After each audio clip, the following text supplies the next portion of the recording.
Hello everybody, my name is Nairi. I've got a change of office, so excuse the mess behind. I've just moved office and I'm in the process of putting things right. Today I'm going to talk to you about children's emotions and helping them to regulate those emotions. Now, this is a channel about adoption, fostering children with childhood trauma, but honestly, if you have a child that struggles to regulate their emotions, I think this video would be really helpful for you. So I've got two adopted teenage boys, so I feel like I've got experience of trying to help them through regulating their emotions, and I was also a foster carer as well. Let's talk about what emotional regulation really is. In essence, it's just children being able to control their emotions at the appropriate time and deal with them and have ways of letting things out, holding things in when they need to, just being able to soothe themselves. And when a child cannot emotionally regulate, then you might see that they can have lots of meltdowns, or they just can't control themselves, they can't cope with their emotions, they get overwhelmed. So having strategies in place is really, really helpful. So I've got 5 strategies for you. Point number 1 is trying to help your child to understand that you're thinking of them throughout the day. So for a child to know that you have them in your mind throughout the day is really important for them, and something that they really struggle with. So when they're away from you, however old or young they are, they may have some anxiety about not being around you and not knowing what you're doing, whether you're all right. When children are really, really young, so pre-2-year-olds, they don't actually have any understanding, or a lot of understanding, about where you are when you're not with them. And really young babies actually don't understand that when you leave the room you haven't disappeared altogether. So for children that suffer from childhood trauma, some of that development happens a bit later than usual as well. And I'll find with my boys, when they come home from school, they'll often say, "What have you done today? Where have you been today?" If anything is different or changed around in the house, that we've done something in the house, or we visited someone that they don't know, they'll be quite anxious about it. They'll want to know a lot of detail in a way that children who are more trusting and have not experienced childhood trauma might not be. So I can kind of compare to my own children. I've got 5 birth children, and the sense of freedom that they have in a way that my adopted sons don't have. Now, let me give you an example. My husband and I were at the beach the other day, and we were watching 2 siblings play together, and they were reenacting being fishermen and bringing in the fish from the sea. And they had a certain freedom about them. They weren't looking around to see who was looking at them. They were enjoying kind of a huge sense of imagination and creativity, which I don't always see in the boys. And strangely, they weren't looking for their parents. Now, there were 2 parents on the beach, which we didn't realise were their parents, because these children did not check back at all. The parents were looking for some sort of shells or something on the beach, and first of all I said, "Oh, I think that might be their parents," and then Tim went, "Oh, do you think so?" Because there was just no checking back, and it was like a full amount of trust, really, that those parents weren't going to disappear, that nothing was going to happen to them, and they were just fully immersed in their play.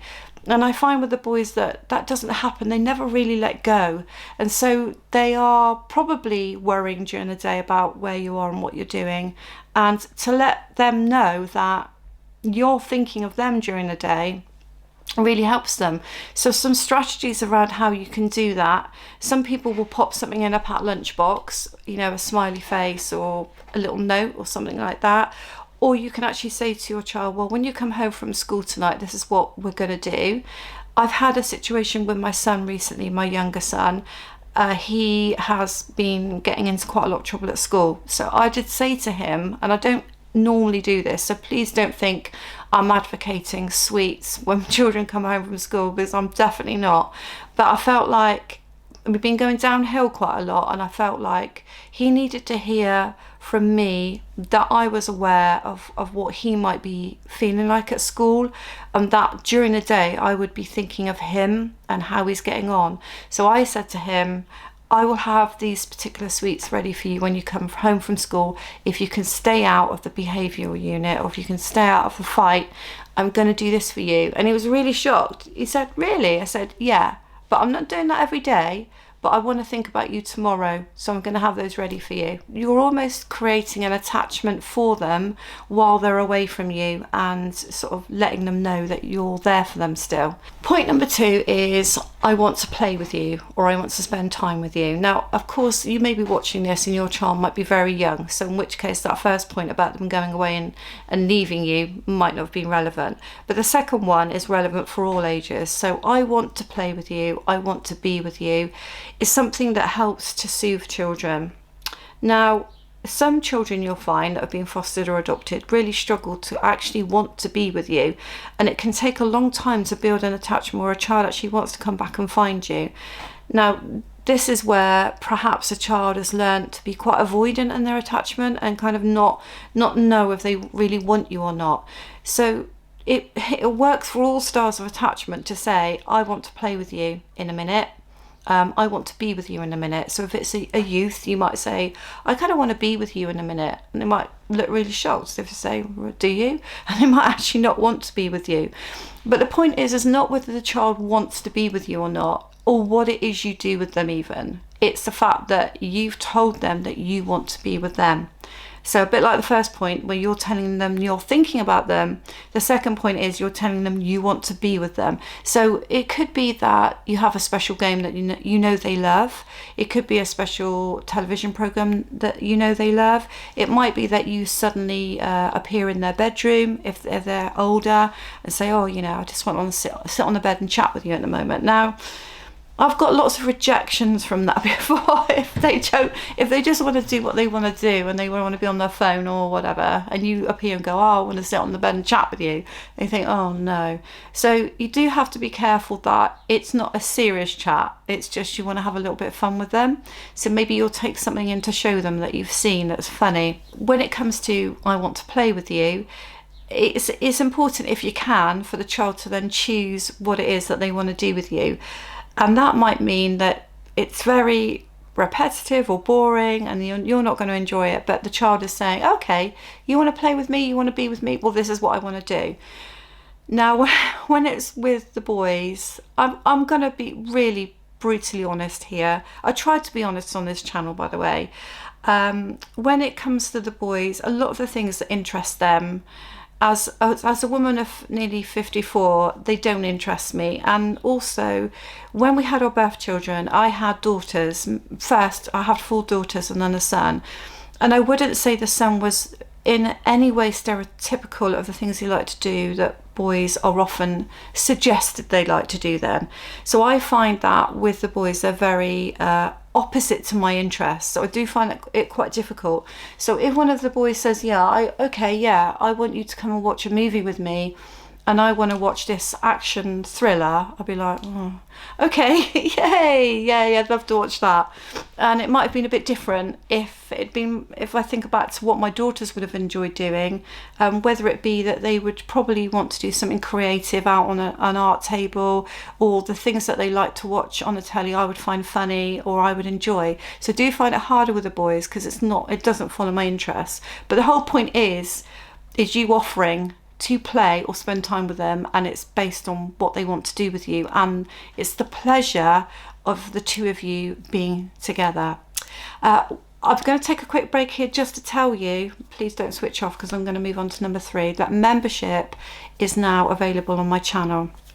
So all you have to do is go to the channel page, find the membership tab or the join tab and join. There are 3 tiers of payment there, so you can have a look at what you think would be useful for you. So this channel is about adoption, fostering, dealing with children with childhood trauma, and in many ways general parenting. So take a look at the videos that are already on there. You'll see if the channel is suitable for you, and I'd love your support. Of course, full membership, you will get additional things, but I'll carry on posting as often as I do on the channel. So don't worry, it's not going to take away from what I do. It's just going to mean I'm going to be doing extra for those who are supporting me. Okay, so moving on. So number 3 is thinking about activities that soothe your child. Now, if you've watched me at all on my channel, you'll know that I'm having a huge issue with emotional regulation, particularly with my youngest son, who just wants to go on his phone, on gaming, or on the telly. And Unfortunately, he has a lot of anger issues, so I'm going to come clean with you. We've got a smashed computer, we have had a smashed phone, and now we've got a smashed dining room chair, and we've also had a hole in the wall. Now, that hasn't happened all at once, that's happened over the last 3 to 4 years, but he's always had an anger issue. We've always had problems and issues around anger, and I'm not running him down, it is as it is. So his emotional regulation that he uses is to go straight on his phone or straight on a screen of some sort. Now, the issue with that is, yes, it does emotionally regulate him, but then as soon as he has to come off, he loses it, he loses the plot. And incidentally, that's if I give him half an hour on whatever it is, or I give him 18 hours, it wouldn't make any difference.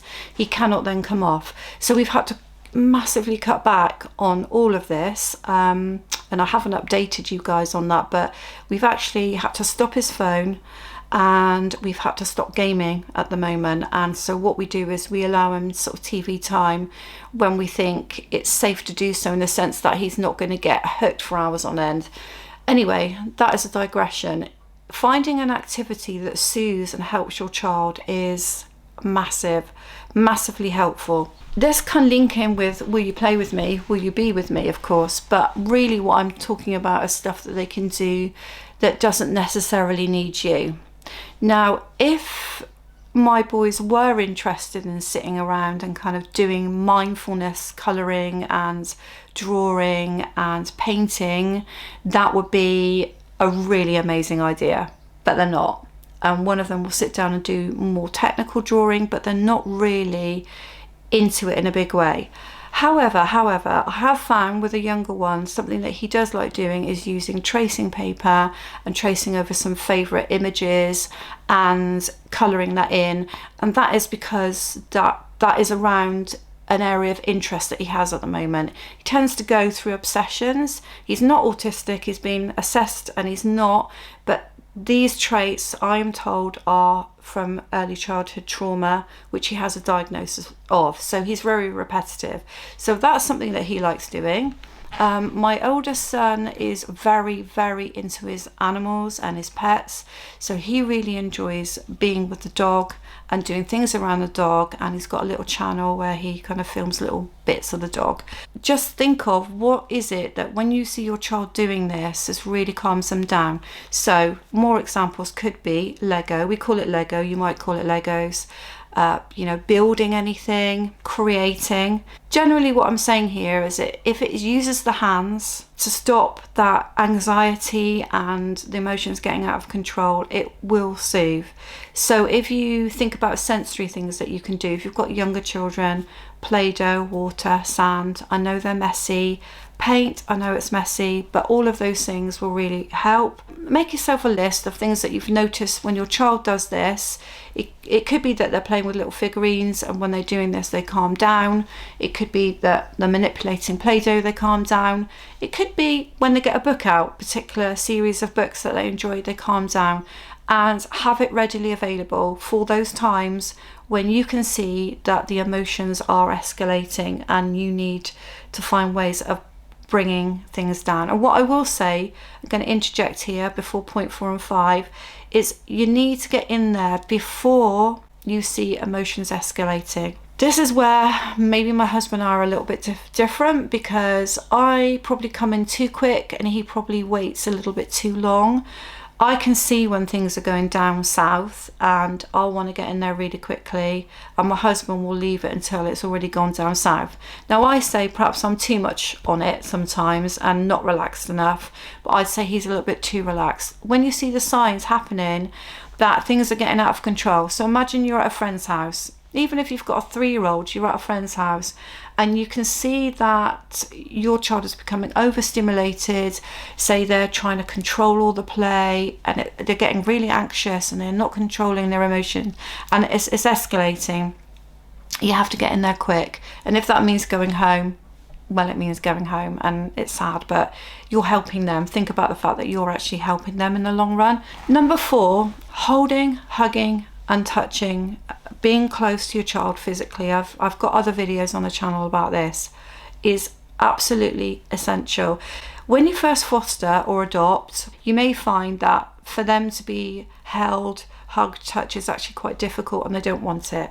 Now, one of my children really wants it and the other one finds it really awkward still and still doesn't enjoy being held. I have to wait for him to come to me to hug, and then he will let me hug him back. So this particular boy is 14 and I've had him since he's 3, so it's always been the same. So children are different, I appreciate that, but that doesn't mean to say you can't make the effort in some way to find a way of being close, even if it's alongside them. So if it's story time, if it's TV time, a time when you're sat down together, you just have them alongside. So you're not like throwing yourself around them, but you are next to them and they can feel your physical warmth. So let me give you a real lovely example from our household. I'm talking about the son who goes wild pretty much. Not always once a week, but we have violent outbursts and he can be really, really nasty at the time. But he still needs me. And even on a day when that's happened, he still needs me. And one thing he knows he's going to get from me before he goes to bed is that physical closeness. And he asks me for a hug. Now, when I say a hug, I mean he's laying in the bed and he wants me to wrap my arm right underneath him, both sides like that. And then I put my face against his face and I can hear his breathing regulate. And the lovely thing is as well is I'm going through a lot of stress at the moment. Even outside of this, I'm going through a lot of stress at the moment. That seems to be the story of my life, but a lot of painful things. It helps me regulate. I've done research on this actually, how when you manage to help your child's emotions regulate by different means, physical closeness being the main one, your emotions regulate as well and you calm down. And I've actually, even when I'm in the most awful mood or terrible place, I've actually learnt to enjoy that moment with him. And it's literally a few minutes, but it makes a big difference. What's your child like? What do they like? What type of touch, hug, what type of closeness can you offer them regularly on a daily basis? If you possibly can, find a way to be super close. If you've got a baby, you've adopted a baby, that's obvious, isn't it? That you're going to be holding them. And what we need to realise with the children that we're dealing with often is early childhood trauma is often because they've not had a lot of the physical closeness and interactions that you may expect in those really early days. So actually cradling them in some way. Professionals use regression, where they take children back to early stages of physical closeness, sort of babying them. So I'm not necessarily even really saying that. I'm not saying that you need to do that to have a really good effect. I'm saying just find your opportunity. So before I get to number 5, if you are adopting or fostering, or even have a child that you know has suffered childhood trauma, or you're just a parent, tell me what works for you. If you've got like little methods of being close to your children, what works for you? However simple, let me know in the comments. I'd be really interested to hear. So we're on number 5. Number 5 is probably slightly for older children, but it could work from about 3 up, I guess, and that's words of affirmation. If you're anything like me, you need to hear sometimes that you're doing okay. Even if you know you're doing okay, I need to hear from my husband often whether he's okay with me. Now, that could be my own anxiety and insecurity, probably, most definitely. Sometimes I'll say to him, are we all right? Are we doing okay? And he'll be like, yeah, why? I say, you're all right with me? You go, yeah, of course you're all right with you. And then he'll say something like, he might say, oh, that dinner was really nice, or yeah, of course you're fine. Yeah, you're doing good today. I just need to hear it sometimes. Not every day. I don't need to hear it every day, but sometimes if I'm a bit low or my emotions are all over the place, I need to hear words of affirmation, particularly from him. And children are the same. They don't want to hear every day. And I'm talking to myself here because I'm on the loop sometimes with, have you done your teeth? Can you pick your clothes up? Can you stop taking 100 snacks out of the cupboard so that we don't have any? Can you stop shouting at each other? I feel like I'm on a loop and I've got to say to myself, they need to hear positives. even though I'm highly anxious that I need to help them, support them into adulthood and get them where they need to be, they still need to hear from me, I love you and you're doing well. Well done for that. That was amazing. I can't believe you did that. That was a lovely thing to do. We had grandchildren around the other day, and one of my sons was just amazing with them. And at the time, even though obviously I love spending time with my grandchildren, there were other things going on which meant that I couldn't quite be with them as much as I'd like to be. And he was absolutely amazing. And when they come, he is amazing. So I told him that. I said, you were amazing. You were amazing today. I can't believe how amazing you were. And he loved it. He loved it. So that's the type of thing that I'm saying. So I hope you've enjoyed this video. Join membership if you want to. If you don't want to, that's fine. Subscribe if you want to. If you don't want to, that's fine. But keep watching my videos if you're interested, and I'll see you on Fly Little Birds. Thank you.